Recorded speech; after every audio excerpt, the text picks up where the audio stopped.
அவர் சொன்ன வரியை நான் சொல்லட்டுங்களா? நான் சொல்லட்டுங்களா? நான் சொல்றேன். ஹிந்தி தெரியுமா?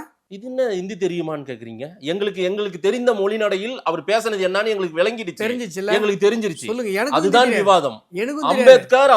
அம்பேத்கர்னு சொல்லிட்டே இருக்கீங்க. இது ஒரு ஃபேஷன் ஆகி போச்சு. அம்பேத்கர்னு சொல்றதுக்கு பதிலா கடவுள் பேரையாவது சொல்லலாம். அதுவும் ஒரு நக்கல் துணி. அதுலயும் ஒரு நக்கல் தெரிந்தது. அடுத்த லைன் என்ன? அதே நக்கலோட அடுத்த ஒரு லைன், எள்ளி நகையாடினார். உண்மையாவே அம்பேத்கர்னு பேர் சொல்லும்போது எள்ளி நகையாடினார். இந்த உருட்டெல்லாம் வேற எங்க உருட்டுங்க. அடுத்த லைன் என்ன சொன்னாரு அது சொல்லுங்க.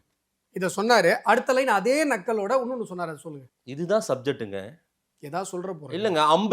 அம்பேத்கர்னு சொல்றது அடுத்த லைன் என்ன தெரியுமா சொன்னாரு?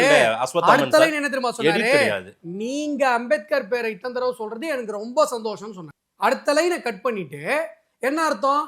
அம்பேத்கர் பெயரையே சொல்லாத நீங்கள், அம்பேத்கருக்கு அமைச்சராவதற்கு வாய்ப்பு கொடுக்காத நீங்கள், அம்பேத்கருக்கு எம்பி சீட்டு கொடுக்காத நீங்க, எதிரில் கேண்டிடேட் போட்டு தோக்க வச்ச நீங்க, அம்பேத்கரை பத்தி ரொம்ப மோசமா அவரை அவமானப்படுத்துற மாதிரி பாட புத்தகத்துல கார்ட்டூன் போட்டு வன்மத்தை தீர்த்து கொண்ட நீங்கள் இன்றைக்கு அம்பேத்கர் பேரை சொல்றீங்க அப்படின்னு சொன்னா எனக்கு சந்தோஷமா இருக்கு.